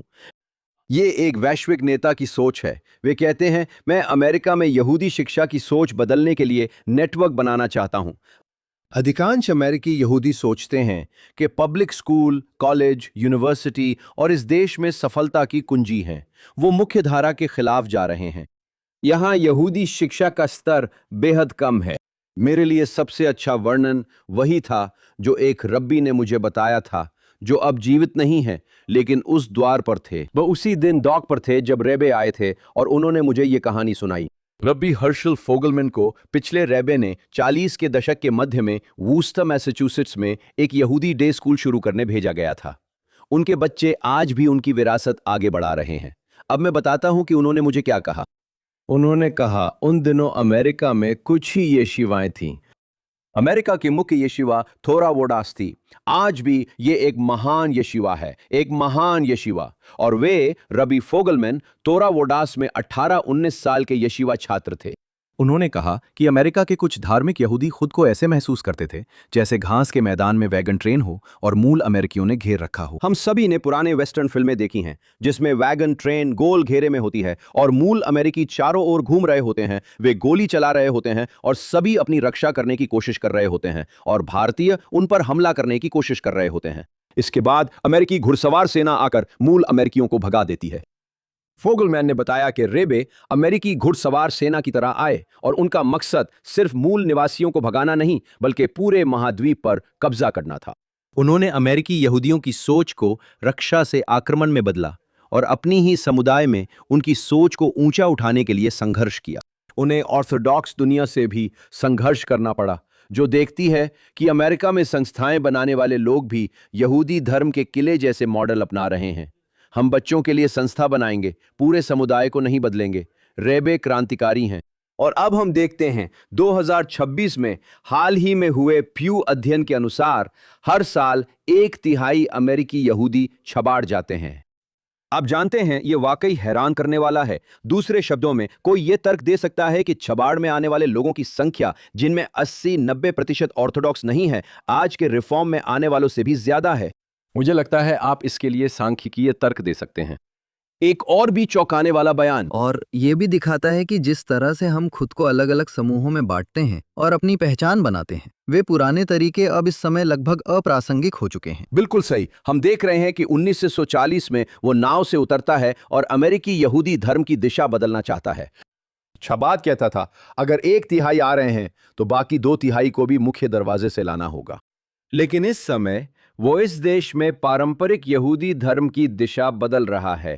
वो ये नहीं कह रहा कि मैं एक बेहतरीन येशिवा बनाऊंगा, हालांकि ऐसी येशिवाएं सचमुच बेहतरीन हैं और बहुत उल्लेखनीय काम कर रही हैं, क्योंकि वे ऑरेंज काउंटी कैलिफोर्निया के लिए प्रासंगिक नहीं हैं। वो दिशा बदलना चाहता है। उसके पास आशावाद की ये भावना है। वो दिशा बदलने जा रहा है और सीमित संसाधनों के साथ वो व्हील चेयर पर है। उनकी बोलने की क्षमता प्रभावित थी। उसके पास अमेरिका में बहुत कम कट्टर हसीदम है, शायद 100-200। मैं पुराने देश के चाबाद समर्थकों की नहीं, बल्कि कट्टर हसीदम की बात कर रहा हूं। फिर भी वो कहता है, मैं अमेरिकी यहूदी धर्म बदलूंगा। और अब जब हम आगे देखते हैं, आप जानते हैं 80-90 साल बाद हम उन फैसलों का प्रभाव देख सकते हैं, क्योंकि जो रेबे ने वास्तव में किया वो ये था कि उन्होंने वो जिम्मेदारी संभाली जो उनके ससुर पिछले रेबे ने उन्हें दी थी। उन्होंने उसे बहुत ही रचनात्मक तरीकों से आगे बढ़ाया, लेकिन कई मायनों में बस अपने ससुर के विचारों को लेकर उन्हें फैलाया, उन्हें सशक्त किया और यहूदी लोगों की किस्मत बदल दी। हाँ, ये एक बहुत ही महत्वपूर्ण बिंदु है और वास्तव में अमेरिकी यहूदी इतिहास में एक मोड़ है। अब चाबाद और कुछ अन्य ऑर्थोडॉक्स आंदोलनों के बीच एक मुख्य अंतर जायोनिज्म के साथ चाबाद का संबंध था। चाबाद एक ऐसा आंदोलन था जिसका, जैसा कि आप लिखते हैं, इजराइल राज्य की स्थापना से बहुत पहले ही इजराइल की भूमि के साथ बहुत मजबूत संबंध था। 1948 से पहले जायोनिज्म के विरोधी कई अन्य लोगों की तरह ये भी उन धर्मनिरपेक्ष यहूदियों से असहमत था जो इजराइल में यहूदी पहचान बनाते हुए आस्था व परंपरा छोड़ना चाहते थे। लेकिन 1948 के बाद रेब्बे ने इजराइल राज्य के संबंध में धार्मिक समुदाय के कुछ अन्य लोगों से अलग निर्णय लिया। उन्होंने क्या किया और उन्हें वो निर्णय लेने के लिए किस चीज ने प्रेरित किया? सबसे पहले पृष्ठभूमि समझने के लिए चाबाद रूस के अन्य धार्मिक समूहों की तरह मानता था कि यहूदी पहचान की नींव तोरा होनी चाहिए, न कि धर्मनिरपेक्ष राष्ट्रवाद। इसका कारण था कि वे जायोनिज्म के विरोधी थे। रूस में पहला जायनिस्ट समूह बीलू कहलाता था, जिसका मतलब है बेत याकोव लेचू वेनुचा, याकोव का घर, चलो बाहर चले। चौथे रेब शमुएल, जिनका निधन 1883 में हुआ था। उन्होंने बताया कि बीलू से चर्चा में तोरा का उल्लेख किया, जिसमें लिखा है, याकोव का घर, आओ हम निकलें परमेश्वर के प्रकाश में। उन्होंने कहा, अगर वे 2 अंतिम पंक्तियां जोड़ते तो मैं भी शामिल हो जाता और एरेज्जा इजराइल चला जाता। तो बहस का मुख्य विषय यह था कि यहूदी पहचान की प्रकृति क्या है और यहूदी पहचान की नींव क्या है। और जायोनिज्म और कई मायनों में उसका उद्देश्य यही था कि यहूदियों के अपने आप को देखने के नजरिए को बदलना, कि हमारे पास एक राष्ट्र है और हमारे पास एक राज्य है। हमें यहूदी धर्म की जरूरत नहीं है और हमें अब तोरा की भी जरूरत नहीं है। हालांकि 1947 और 1948 में राज्य की स्थापना पर 3 तरह की प्रतिक्रियाएं थीं। हमें समझना चाहिए कि वे क्या है। हरेदी समुदाय ने कहा, जानते हो क्या, पिछले 70-80 साल से हमारा जायोनिज्म से रिश्ता बहुत खराब रहा है। हम समाज में अपना अलग समाज बनाएंगे, अपनी रक्षा के लिए अपनी राजनीतिक पार्टियां बनाएंगे और सेना में जाने का समर्थन नहीं करेंगे। हम इजरायली समाज में सक्रिय नहीं होना चाहते, इसलिए अलगाव अपना रहे हैं।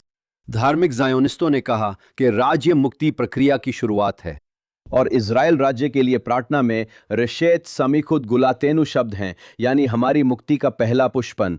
उन्होंने इसे गहरी धार्मिक जड़ों से जोड़ा, जो कंजर्वेटिव सिनेगॉग्स में और कई कंजर्वेटिव यहूदियों द्वारा भी पढ़ी जाती है।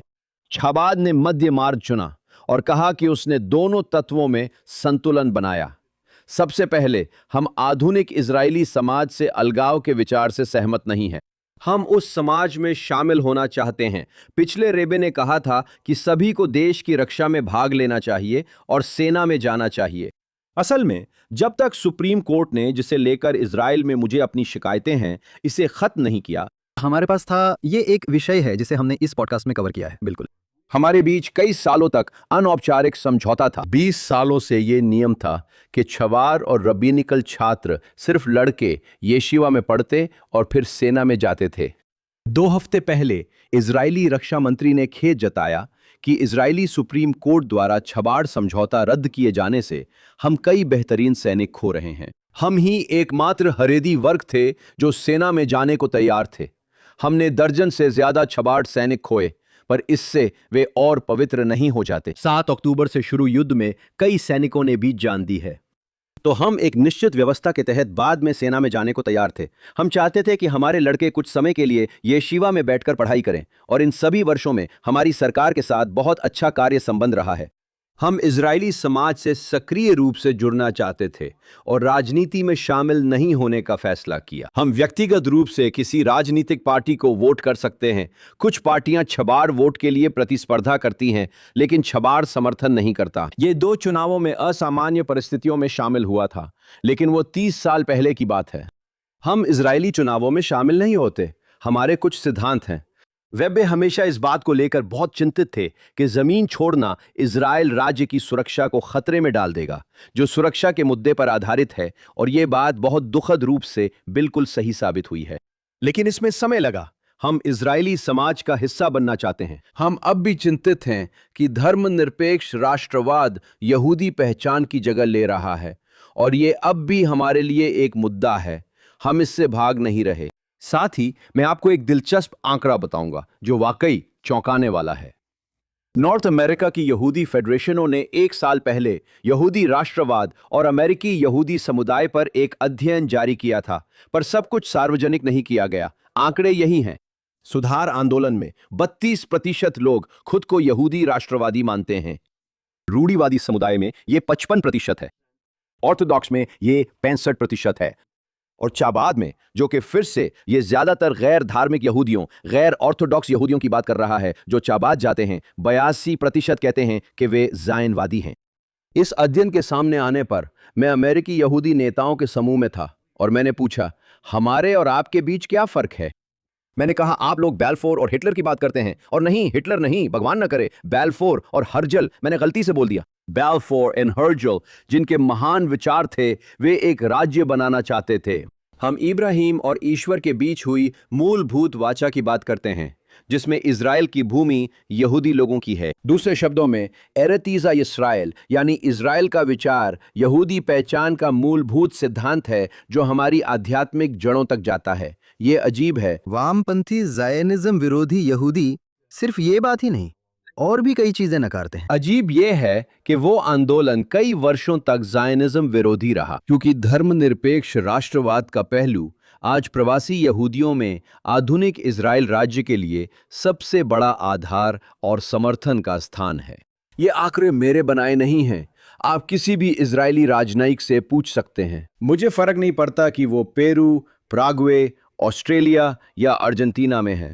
वो बताएगा कि इजराइल के समर्थन के लिए स्थानीय यहूदी समुदाय में किन पर निर्भर किया जा सकता है। ये चुनाव है। हम धर्मनिरपेक्ष राष्ट्रवाद से असहज हैं, फिर भी इजराइल का समर्थन करते हैं और मानते हैं कि जो हुआ सही था।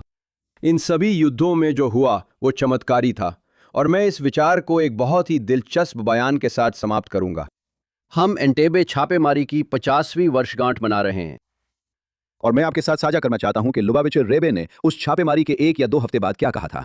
उन्होंने कहा, अगर कोई सैनिक था जिसने कभी, और हम जानते हैं कि विमान शब्बात के दिन उड़े और शनिवार रात एन तब्बे पहुंचे ताकि इजरायली नागरिकों को बचाया जा सके जिन्हें वहां अगवा किया गया था, और हमने बीबी नेतन्याहू के भाई को खो दिया था। और एक और महिला थी जिनका नाम एडिथ ब्लॉक था, मुझे लगता है उनका नाम ब्लॉक था, जिन्हें मार दिया गया था, लेकिन बाकी सभी को बचा लिया गया था। रेबे ने कहा, यदि कोई इजरायली सैनिक जिसने कभी शब्बात का पालन नहीं किया लेकिन शब्बात के दिन एनटेबे में लोगों को बचाने के लिए उड़ान भरी, वो, जैसा कि हिब्रू में कहते हैं, बेगैदर जादिक गुमोर है, उसे पवित्र और धर्मी व्यक्ति माना जाता है। जान जोखिम में डालने वाले इजरायली सैनिक को इसी नजर से देखा जाता है। हमारे पास अमेरिका की छाबाद समुदायों से ऐसे कई सैनिक हैं जिनके फैमिली इजराइल में नहीं है, और उनमें से एक हाल ही में मारा गया, मोशे यित्ज़हाक कार्ड्स न्यू हेवन से। वो मारा गया। वो पैराट्रूपर कोर में था और दाढ़ी वाला पूरा का पूरा हसीद था। वो न्यू हेवन कनेक्टिकट से था। उसका नाम पिछले रेबे के अग्रणी दूत पर रखा गया था, जिसे 1943 में न्यू हेवन यहूदी डे स्कूल बनाने भेजा गया था। करीब 2 महीने पहले वो लेबनान की लड़ाई में मारा गया। हमने कीमत चुकाई है और इजराइल के लिए खड़े हैं। हम धर्मनिरपेक्ष राष्ट्रवाद को लेकर चिंतित हैं, लेकिन इजराइल की राजनीति में शामिल नहीं, सिर्फ विचारों में सक्रिय हैं। इजराइल में 1000 से अधिक संस्थाएं यहूदी जीवन को गैर राजनीतिक रूप से पोषित करती हैं। हाँ, ये बिल्कुल सही है। अब मेरा आखिरी सवाल। अनडॉन्टेड में आप इस विचार के लिए बहुत मजबूत तर्क देते हैं कि छठे रेबे 20वीं सदी के यहूदी जीवन के सबसे महत्वपूर्ण व्यक्तित्वों में से एक थे। इस किताब को लिखते हुए लगता है आपने गंभीर ऐतिहासिक शोध तैयार करने की कोशिश की है। साथ ही इसमें उनके और उनके पूर्ववर्तियों से जुड़ी आंदोलन की कुछ लोक कथाएं भी शामिल हैं, और जो चबात के रेबे को आध्यात्मिक व्यक्तित्व के रूप में देखता है, जिनका जीवन साधारण रब्बियों से कहीं बड़ा है, न कि केवल सामान्य रब्बी। इस व्यक्ति और उसके आंदोलन के दोनों पहलुओं को एक ही किताब में दिखाने की कोशिश करना कितना मुश्किल था। मुझे लगता है कि यह संघर्ष मेरे लिए एक हसीद के रूप में है। एक हसीद अपने रेबे को पवित्र और धार्मिक मानता है और देखता है कि वे अलग स्तर पर रहते हैं। और मैं व्यक्तिगत रूप से, मैंने पूर्व रेबे से कभी मुलाकात नहीं की, तो मैं उनके बारे में आपसे नहीं कह सकता, लेकिन रेबे के साथ सैकड़ों मुलाकातें, निजी बैठकों का अनुभव किया है। दर्जनों फरब्रेंग, आप जानते हैं, मैं कहूंगा सैकड़ों फरब्रेंग हसिदिक सभाएं, रेबे के साथ कई अलग अलग मुलाकातें। रेबे ने मुझे बहुत महत्वपूर्ण सलाह दी और मेरे जीवन के ऐसे अहम पल दिए जिनका मुझ पर गहरा असर पड़ा। मेरे एक दोस्त जो एक कंजर्वेटिव रब्बी है ने कुछ समय पहले मुझसे कहा, उन्होंने मुझसे कहा, डॉव, मैंने अपनी जिंदगी में एक गलती की। मैंने पूछा, वो क्या है? उन्होंने कहा, मैं रेबे से नहीं मिला।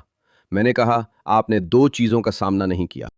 मैंने कहा, आपने कभी भावनात्मक ईमानदारी या किसी सच्चे साधु से जो ऊंचे आध्यात्मिक स्तर पर जीता हो मुलाकात नहीं की? क्योंकि जब आप एक रेबे से मिलते हैं तो आपको पता चलता है कि हर चीज सच है।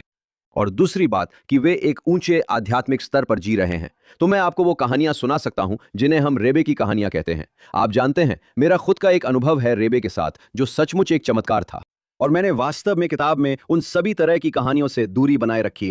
मैंने फुटनोट्स में सिर्फ एक कहानी डाली थी जो मेरे समुदाय की एक महिला के बारे में है जिनका अब निधन हो गया है। उनकी बेटी मेरे समुदाय में रहती हैं।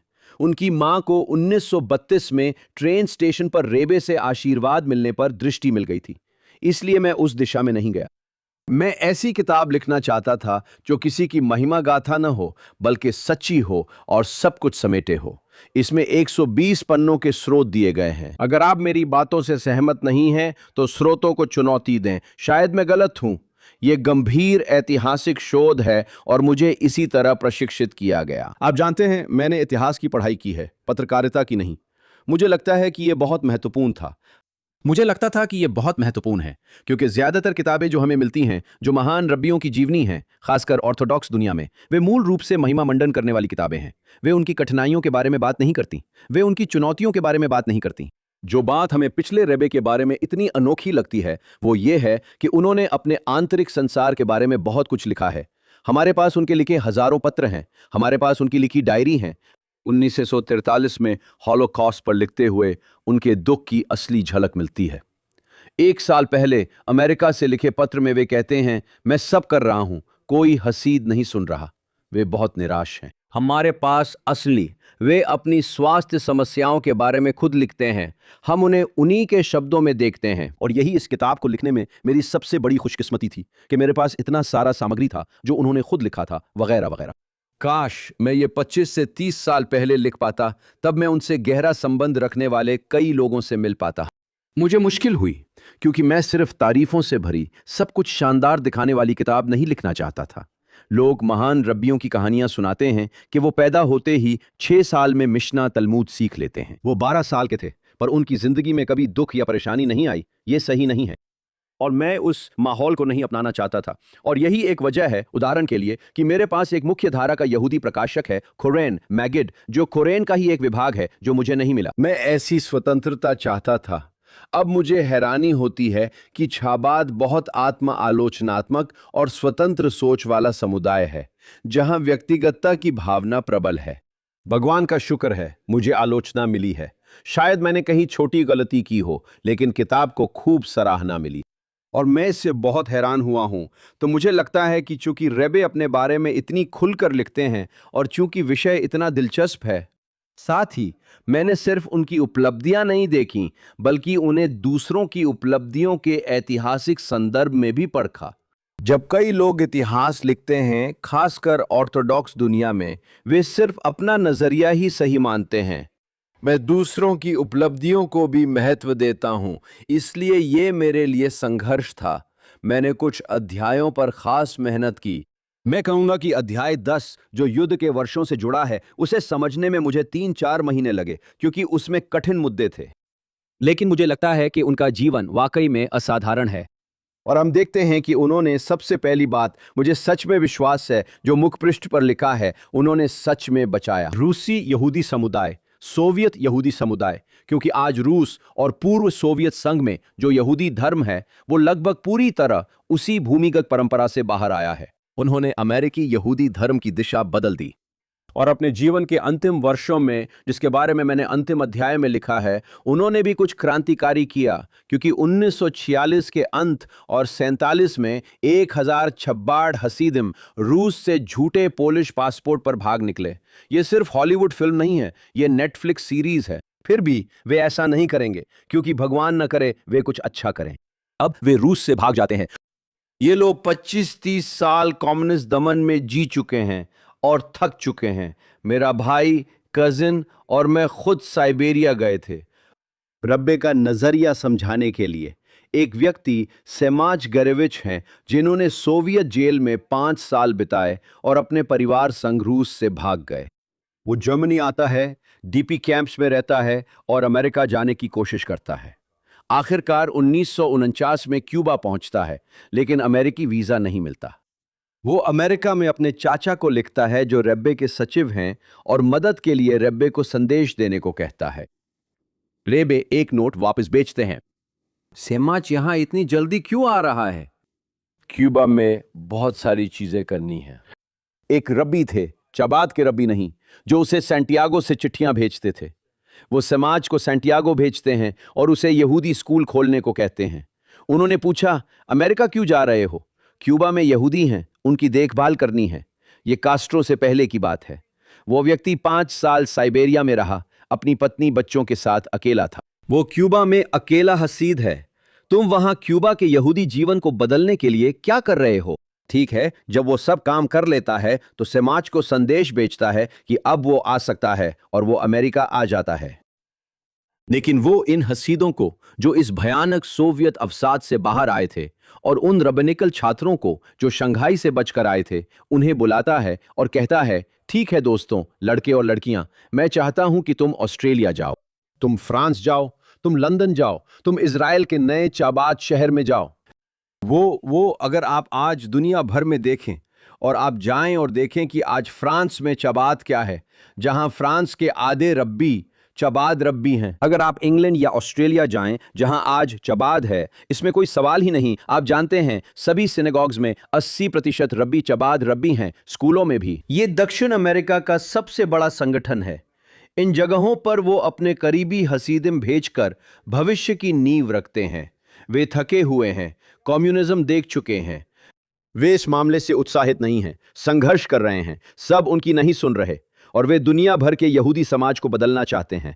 और उनका आखिरी कदम सबसे दिलचस्प है, जिसमें वे न्यूयॉर्क में एक समूह येशिवा छात्रों की ओर रुख करते हैं, जो चाबाद के छात्र नहीं हैं।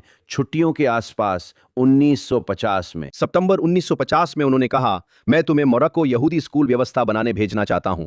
मीर येशिवा के छात्र जाना नहीं चाहते। वे मृत्यु से पहले दामाद को निर्देश देते हैं कि मैं मोरक्को, ट्यूनीशिया और उत्तरी अफ्रीका में स्कूल व्यवस्था बनाना चाहता हूं। और उनके दामाद सबसे पहला काम क्या करते हैं जब वे रेबे बनते हैं, यहां तक कि रेबे का पद आधिकारिक रूप से संभालने से पहले? चबाद ने 50 से 60 के दशक में जॉइंट के साथ मिलकर एक बड़ा शैक्षिक नेटवर्क बनाया, जिससे उत्तरी अफ्रीका, ट्यूनीशिया और मोरक्को के कई यहूदियों को यहूदी शिक्षा मिली। तो लुबाविच के एक छोटे से शहर में जन्मे एक हसीदिक रेब्बे का इस दुनिया में आखिरी काम यह है कि मैकनस, कासाब्लांका और फेज में रहने वाले यहूदी को यहूदी शिक्षा मिले। यही एक वैश्विक यहूदी नेता की सोच है। बहुत महत्वपूर्ण बात है और इसी पर समाप्त करना अच्छा रहेगा। रब्बी, आज हमारे साथ जुड़ने के लिए आपका बहुत धन्यवाद। हमारे दर्शक और श्रोता अनडॉन्टेड की प्रति कैसे ले सकते हैं? अनडॉन्टेड अमेज़न, यहूदी किताबों की दुकान, बार्न्स एंड नोबल्स व अन्य जगहों से ऑर्डर की जा सकती है। अब सामान्य किताबों की दुकानें कम रह गई हैं, जो जीवन की बड़ी त्रासदी है। अफसोस। और किताब उपलब्ध है, और मैं उन्हें यह भी प्रोत्साहित करूंगा कि वे अमेज़न पर समीक्षाएं लिखें। अब तक हर समीक्षा 5 सितारा रही है। मुझे कुछ और समीक्षाओं की जरूरत है। अगर वे आलोचना करना चाहें तो वे स्वतंत्र हैं आलोचना करने के लिए। लेकिन मुझे लगता है कि यह कहानी बहुत महत्वपूर्ण है, क्योंकि यह हमें आदर्शों के लिए खड़े होने के बारे में बताती है और साथ ही हमारी क्षमता के बारे में भी। रेबे ने लोगों को बदलाव के लिए सशक्त किया और अपने हसीदम पर विश्वास किया कि वे महान कार्य कर सकते हैं। मुझे लगता है कि यह हम सभी को व्यक्तिगत जिम्मेदारी सिखाता है और दिखाता है कि हम दुनिया में बदलाव ला सकते हैं। उन्होंने जो भी चाहा वो, और हम यहूदी भाग्य को बदल सकते हैं। उन्होंने 20वीं सदी में यहूदी भाग्य को बदल दिया। मुझे विश्वास है कि उनके छसदम इसे आगे बढ़ाएंगे। मैं बस इसी के साथ समाप्त करूंगा। मेरे 2 पोते पोतियां हैं जिन्होंने पिछले 6 से 8 महीनों में दोनों ही चबात के दूत बन गए हैं। एक सैन फ्रांसिस्को में है, जहां वो युवा यहूदी पेशेवरों के साथ काम करता है। दूसरा बुडापेस्ट में है। उसने बुडापेस्ट की एक लड़की से शादी की है जो वही काम कर रही है। और ये तथ्य कि ये नई पीढ़ी के युवा चबाद रब्बी जो अपनी 20 की उम्र के शुरुआती दौर में हैं, और रेबेट्सन्स जहां वे साथी के रूप में जाती हैं, इस मिशन को आगे बढ़ा रही हैं। पिछली रेब्बे द्वारा शुरू किया गया कार्य, जिसे रेब्बे ने अगली पीढ़ी तक आगे बढ़ाया, मुझे लगता है कि ये उन्हीं आदर्शों की पुष्टि है जो दोनों ने हमें सिखाए। आत्म बलिदान, देखभाल, चिंता, यहूदी जिम्मेदारी, अपने साथी यहूदी से प्रेम करने के बारे में, और ये तथ्य कि तोरा को अगली पीढ़ी को प्रेम के साथ सिखाया जा सकता है, जहां वे खुद फैसला कर सकते हैं, ये निर्णय ले सकते हैं कि वे अपनी परंपरा और विरासत से जुड़कर उसे आगे बढ़ाएं। और ये तथ्य कि हमारे पास इतने सारे युवा हैं जो उस आदर्शवाद को आगे बढ़ाना चाहते हैं जिसे पिछले रेब्बे ने शुरू किया था और रेब्बे ने आगे बढ़ाया, मुझे लगता है कि ये उनकी छोड़ी हुई विरासत का एक अद्भुत प्रमाण है जो उन्होंने हमें दी। मुझे लगता है हम सब इसके लिए आमीन कह सकते हैं। मैं आपको क्या बता सकता हूँ? हाँ, पोते पोतियां, एक बुडापेस्ट, एक सैन फ्रांसिस्को में। उनकी उपलब्धियों पर मजलटो। मैं इस किताब की सिफारिश करता हूँ। यहूदी इतिहास का अहम हिस्सा है और जैसा रब्बी कहते हैं, आने वाली पीढ़ियों के लिए प्रेरणा है। हम अपने दर्शकों का भी धन्यवाद करते हैं। हर दिन जॉनथन टोबिन डेली एडिशन जरूर सुने। ये आपके पसंदीदा पॉडकास्ट प्लेटफॉर्म पर उपलब्ध है। और चाहे आप हमें उनमें से किसी एक पर सुन रहे हों, या फेसबुक या एक्स पर, या JNS यूट्यूब चैनल पर हमें लाइव देख रहे हों, कृपया JNS को लाइक और सब्सक्राइब करें। नोटिफिकेशन के लिए बेल आइकन दबाएं और हमें अच्छी रिव्यू दें। कृपया थिंक ट्वाइस या thinkwise@jns.org पर हमें बताएं कि आप शो कहां देखते या सुनते हैं और आपकी राय क्या है। और याद रखें, खुद पढ़ते रहें और खुद सोचते रहें। और हम आपसे फिर अगले हफ्ते मिलेंगे।